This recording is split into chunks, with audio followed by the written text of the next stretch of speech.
आप देख रहे हैं खबरें राजधानी सुबह। मैं राजेश कुमार और हमारे बीच अभी हमारे ऑफिस में पहुंचे हुए हैं रेबरा पंचायत के वर्तमान पैक्स अध्यक्ष, जो कि लगातार 3 बार जो है पैक्स अध्यक्ष जीत चुके हैं, इस बार भी बन चुके हैं।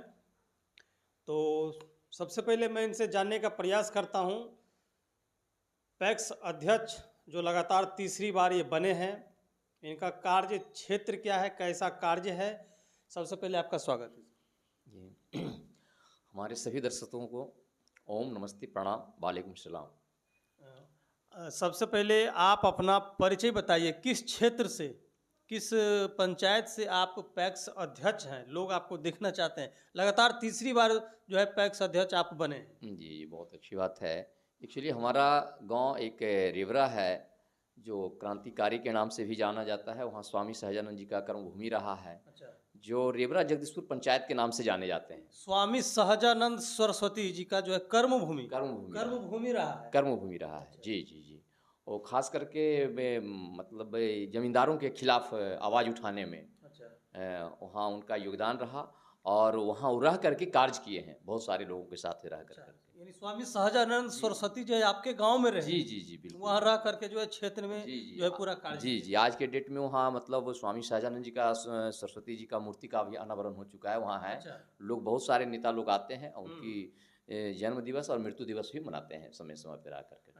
आप तीसरी बार जो है पैक्स अध्यक्ष आप बन चुके हैं, आप अपने पंचायत में क्या लग रहा है, कैसा कार्य क्या करते हैं कि लगातार जो है जनता आपके ऊपर जो है पूरा निर्भर है और लोग आपको ही बनाते जा रहे हैं। जैसे देखिए, होता क्या है ना कि कहीं न कहीं आप जनता के बीच में रहने के लिए सबसे बड़ी चीज़ जो क्वालिफिकेशन होनी चाहिए वो व्यवहार कुशलता होनी चाहिए। आप व्यवहार में कुशल रहें। हम ये फीलिंग करते हैं, हमने 2009 से चुनाव लड़ते आ रहे हैं। मैंने पहली बार पैक्स चुनाव 2009 में लड़ा, दूसरा बार 2014 में, तीसरा बार 2019 में, चौथा बार 2024 में। तो मैंने ये फीलिंग किया कि जनता को आप एक अपने पिता पुत्र का जो रिलेशन होता है उस दृष्टिकोण से आके, पिता पुत्र का मतलब होता है कि पुत्र जितना भी गलत करे आप इसको इग्नोर करते जाइए और समय समय पर मैंने एक सलाह के रूप में आप उनको मशविरा दे सकते हैं, सलाह दे सकते हैं, डांट सकते हैं, फटकार सकते हैं, एक पुत्र के दृष्टिकोण से, ना कि एक दुश्मन के दृष्टिकोण से या विपक्षी के दृष्टिकोण से। तो आपको कहीं ना कहीं जनता में एक मैसेज आएगा, जो जनता आप आज वोट नहीं दिया तो वो कल देगा, लेकिन देगा। तो व्यवहार कुशलता के साथ साथ जो आपका कर्तव्य बनता है, मान लिया हम पैक्स अध्यक्ष हैं, काम करते हैं, सरकार एमएसपी पर धान लेती है, समय पर पैसा देती है, उस जरिए से समय पर धान लेना, समय पर पैसा देना और उनका शादी विवाह हुआ उसमें योगदान देना, समय पर चले जाना। अगर निमंत्रण आपको देते हैं तो उनकी अवहेलना ना करके उनके भी सम्मान करना, क्योंकि जनता में कहीं ना कहीं आपको अगर निमंत्रण देते हैं तो आपको सम्मान देते हैं और उनकी चाहना होती है कि वो हमारे द्वारी पर आएँ। तो आप जाते भी रहें, उनका अगर कोई बीमारी हो जाए, डॉक्टर के पास नंबर लगाना या कहीं जाके दिखाना है, तो इस सब तरीके का काम आपको जनता में रह करके काम करना पड़ेगा। यानी कि जनता के बीच आप बने रहते हैं। बिल्कुल। यानी जनता को आपको खोजने की जरूरत नहीं पड़ता है कि हमारे जो पैक्स अध्यक्ष महोदय कहाँ है, जिला से बाहर है या राजधानी में है। यानी आप उनके घर पे मौजूद है। जब भी चाहे आप वहाँ। एक्चुअली देखिए, बहुत सारे नेता लोग को क्या देखते हैं, छोटे भैया नेता को प्रखंड के चौक पर बैठ गए, चाय के दुकान में बैठ गए, चाय पी रहे हैं, 10 घूस गप लड़ा रहे हैं। तो हम लोग ऐसे नेता में से नहीं है। हम लोग हैं, चाय भी पीना है तो जनता की दुआरी पर ही पीना है, जनता के दुआरी पर ही पीना है। क्योंकि हम बेमतलब का समय यहाँ क्यों दें? क्योंकि आप कोई भी अगर जॉब करते हैं तो जितना आप ज़्यादा समय देंगे उतना आप ज़्यादा मतलब उसमें क्वालिफाइड कहलाएंगे, क्योंकि आपके बॉस उतना आपका प्रसन्नचित रहेंगे।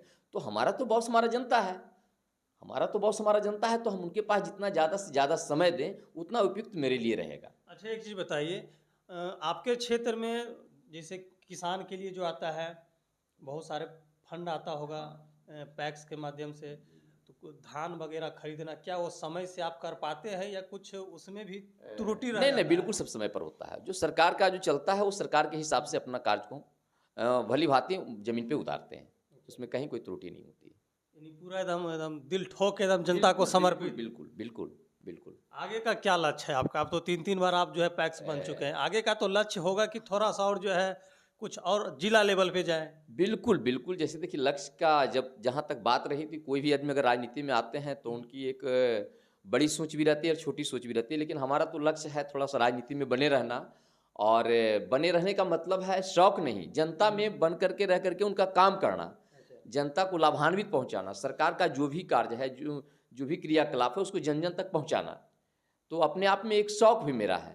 यानी कि राजनीतिक में तो आप अपना पैठ बना ही लिए हैं अपना क्षेत्र में, एक समझिए दबदबा आपका क्षेत्र में है, लोग आपको जानते होंगे कि ये जो हमारे पैक्स अध्यक्ष हैं, यानी परिचय देने की आवश्यकता नहीं है। नहीं, परिचय देने की जहाँ तक बात है, राजनीतिक परिप्रेक्ष्य की दृष्टिकोण से हमारा एक पंचायत से लेकर के प्रखंड तक पहचान है, लेकिन प्रखंड से अगर बाहर आप निकलिएगा तो कहीं न कहीं मेरा एक पतंजलि प्रभारी के रूप में पहचान है पूरे जिला में, पूरे जिला में, जहाँ तक कि राज्य में भी। आप जनता को क्या कहना चाहते हैं? आप अपने क्षेत्र में पैक्स के रूप में जीते हैं इसके लिए, और जन स्वराज में है, क्या कहना चाहते हैं आप?